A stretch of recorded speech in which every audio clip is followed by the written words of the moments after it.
Hey guys, how's it going? Brian here. Today I'm going to do a little video of my 2016 Volkswagen Golf R. Just picked this up a couple weeks ago. It's 2016, has the navigation package, 45,000 miles. Bought it as a certified pre-owned from a Volkswagen store for roughly $25,000. Looking to have it as a replacement actually for the TTRS, so that way the TTRS can remain in the garage and be my weekend car, and the Golf R is actually going to take place of the RS3, so the RS3 is going to be getting sold here shortly. So in the video today I'm going to be giving you a review based upon how I feel this car is compared to the RS3, as well as how it is as just an overall daily driver. So a couple things that I really like about the car. Love the fact that it's a hatchback. Plenty of room in the rear seats. Plenty of room in the trunk. One of my favorite features of this car, as silly as it may seem, is the fact that the rear view camera comes out of the trunk. So when the backup camera is on, this part of the symbol actually comes up and the rear view camera comes out, and that makes it so your rear view camera is crystal clear all the time. It's a big pet peeve of mine with the RS3 as well as my wife's Q7 and even the TTRS, is the rear view camera always gets filthy and it's almost unusable. So right now the car is completely stock. I plan on making it stage 2, possibly even installing Unitronics hybrid that should be coming out shortly. Full disclosure, I do work for Unitronic. So it's going to have Unitronic software. It's going to have Unitronic hardware. So you can see I have the turbo inlet, I have the downpipe, and I have the front mount intercooler all ready to go on. Pretty excited about that. Right now the car is fast enough, but it's definitely not a good enough replacement for the RS3 and the power it has. Also do have some iBox springs waiting to go on the car. You'll have to excuse the garage, it's a little dirty right now. I've got all sorts of wheels. I've got the rear seats and everything from the RS3, so it's pretty crowded in here. So some of the things that I really like about the Golf R is actually in the interior as well. So you have a nice little cubby there. It's got a cubby down here that fits pretty much anything that you'd need to fit in there, as well as a sunglass holder that actually fits some sunglasses in there. I apologize, the light's not that good in here. One of the pet peeves though is that you cannot open the armrest. So I believe there's a retrofit kit, which I will be doing. I use the armrest quite a bit, my RS3. The only mods I've done so far are the Euro R mirror covers, as well as the convex mirrors. Everything else is pretty much stock. I do have an upgraded air filter in there. Right now it is the BMC filter in there until I get the Unitronic intake, which I believe I should be getting any day now. So let's hop in the car and take a look at the gauge cluster, take a look at the MMI. Pretty simple gauge cluster, there's not a whole lot to it. It's not the fancy cluster that comes in the 18s that is also similar to what the RS3 has. So there's a couple things that you can go through in here. However, there's not a whole lot to really go through. As far as the screen in here, you have a couple features that really talk about fuel economy. You have driving data, and then there's a blue trainer. So my car is not one of the cars that has the gauges that are performance gauges. It is a DSG, so I did not get a manual transmission car. And one of my wife's favorite features is the blue lighting that's on the doors, as well as the tachometer. So let's take it for a ride.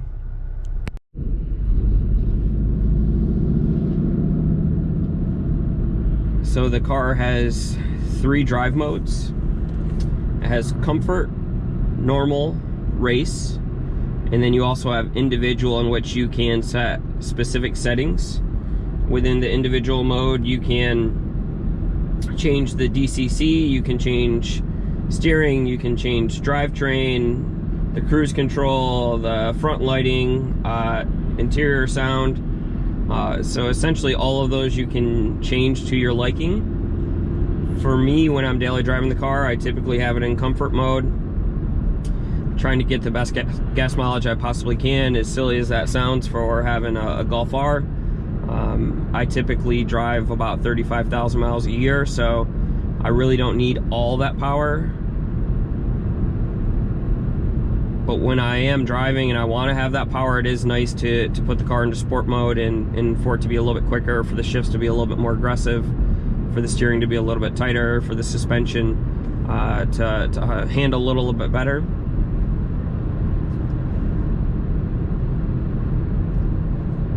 Pretty quiet. The exhaust does have valves which allow it to be quiet in comfort mode, and then once you put it into race mode, it gets a little bit louder.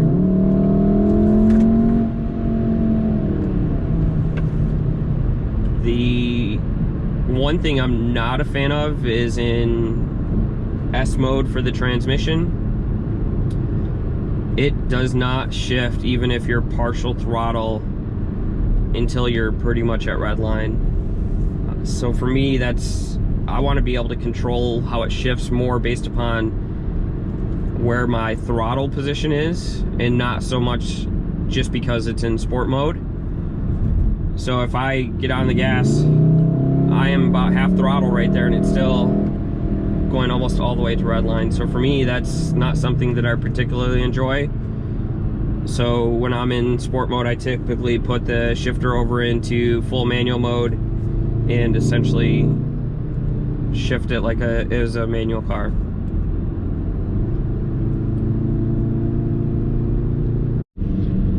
Okay, so here we go. We're gonna do a little bit of testing. 93 octane sheets, completely stock car. Here we go.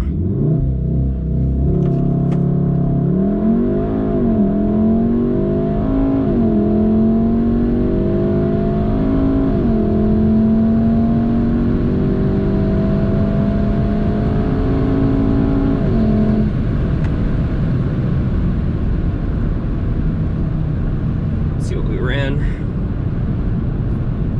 So quarter mile, 13.01 seconds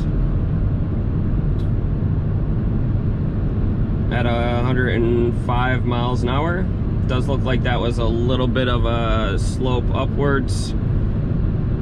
DA is really good today. It's 28 degrees out, and even though it's this cold, I had absolutely zero tire spin. So now I'm gonna try it the other way around and see how it works that way.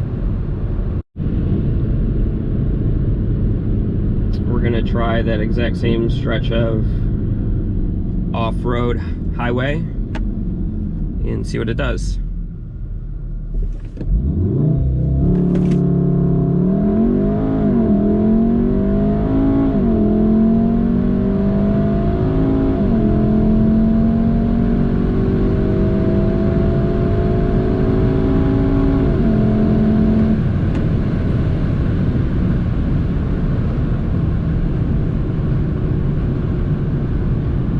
So that time a little bit better.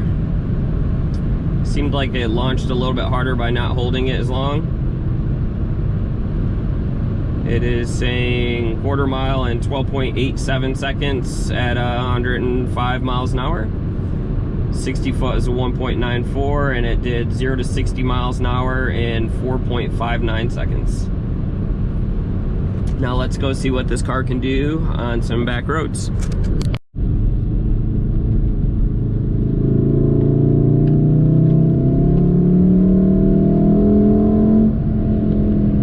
With a small turbo like this car has, the IS38, it actually does have quite a bit of torque in the mid-range, which is nice. It comes on very, very quick. The turbo is not laggy at all.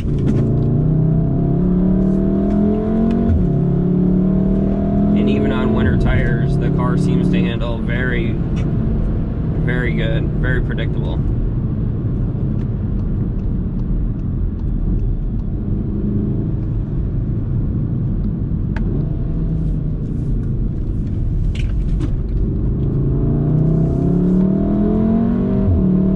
Definitely feel some artificial rotation. It's almost as if it's applying brakes in order to help the car rotate. Not sure how I feel about that. It doesn't feel bad, but at the same time it almost feels a little too artificial. In dynamic or sport mode, the steering feels pretty heavy. I really like how it does feel that way.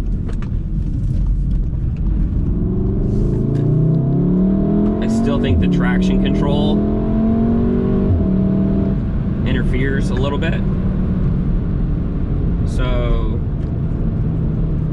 I'm pretty sure that's just how it's going to be in all new modern cars. Even with traction control completely off, there's still something going on in the background that's going to prevent the car from doing exactly what you want to do, and it's going to try to do everything it can to keep you safe.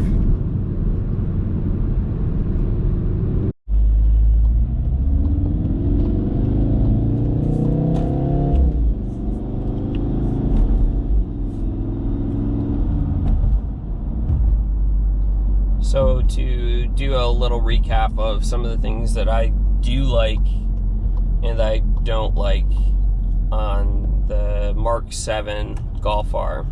Let's start out with what I do like. For a factory turbocharged motor that has plenty of low end torque, very smooth once it gets going. The fuel economy is okay. Not quite what I expected, but it's okay. It drives fantastic for as small of a car as it is. Very smooth, not a lot of road noise. The suspension handles very well, whether you're trying to corner or if it's just a highway cruiser. Does have plenty of storage, so the ability to have an actual sunglass holder that can actually fit a pair of sunglasses in it. Lots of storage space in the cubbies. Does have CarPlay. It does have Android Auto, which I thoroughly enjoy. I've never had a car that I actually used the navigation from the manufacturer. I've always used Waze. For how much I drive, Waze has saved my ass many times that it's something that I use every time I hop in the car. Let's see, what else do I really like? I really like the color of this car, the Lapis Blue, I don't even know how to pronounce it. It's a really nice color. In the video, I'm sure you can see that it goes from a very dark, almost purple, to a light blue, depending upon the light.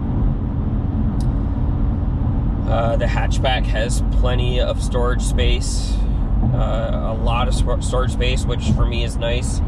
I tend to go through a lot of different wheels and tire setups, so it's really nice to have one car that I can fold the rear seats down, put the wheels and tires in, go to the tire shop, get everything dismounted, and not have to make multiple trips just to get back home. In my TTRS, I'm lucky if I can fit 2 sets or two wheels and tires in it, and there's no way I'm going to be able to bring more than 2 wheels and tires back with me from the tire shop. I'm trying to think. There's a lot of really good things about this car for the price range for what you can get. I picked this up. It was 2016 with 44,000 miles from a Volkswagen dealer. It was a certified pre-owned unit. I picked this car up for $24,500. So for that price, I really feel as if it's a bargain. There's not a lot of cars for mid-20s that are going to give you the performance and overall package that this car will. The gauge cluster and the door panels have really nice blue lighting. As silly as that sounds, it's something that when my wife hopped in, it's one of the first things that she noticed. So the interior, even though it's a cheaper leather, it's still a really nice interior for the price range of car. And as far as the things that I dislike, I was expecting a little bit better fuel economy.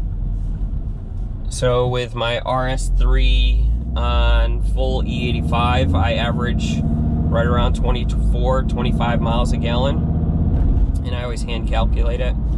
And so far in 2,000 miles, I've averaged 25, at best 26, driving the same type of scenarios as the RS3, and that's on 93 octane. So to me, there's definitely a little bit to gain by trying to get a little bit better fuel economy through the tuning with the car. So I'm hoping that our software is going to provide us a little bit better fuel economy. I really don't like the cruise control that's in this car. I know a lot of people really like the fact that it will help keep you in the lane, that it will keep you within a certain distance from somebody else. As far as safety goes, I'm sure it has its benefits.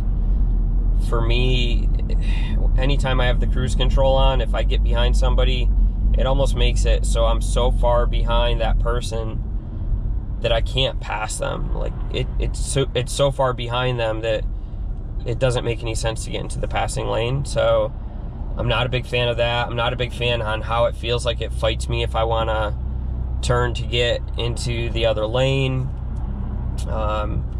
Going around any type of corners or anything like that, even with the cruise control on, I still feel like I'm fighting the steering wheel. So I'm not a big fan of how that is. I wish it had a couple more charge ports. It does have one USB charge port in the center console. I personally have 2 cell phones, so for me to charge my other one, I do have to use the old-fashioned cigarette lighter that's in the middle console as well. The leather, again, maybe I'm just used to Audi interior quality. The leather in this, while it's not as bad as, let's say, a Toyota Prius, it definitely leaves a lot to be desired compared to some of the other cars that are out there.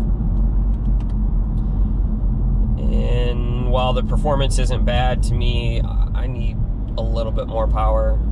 But that's easily fixed with some software and some hardware.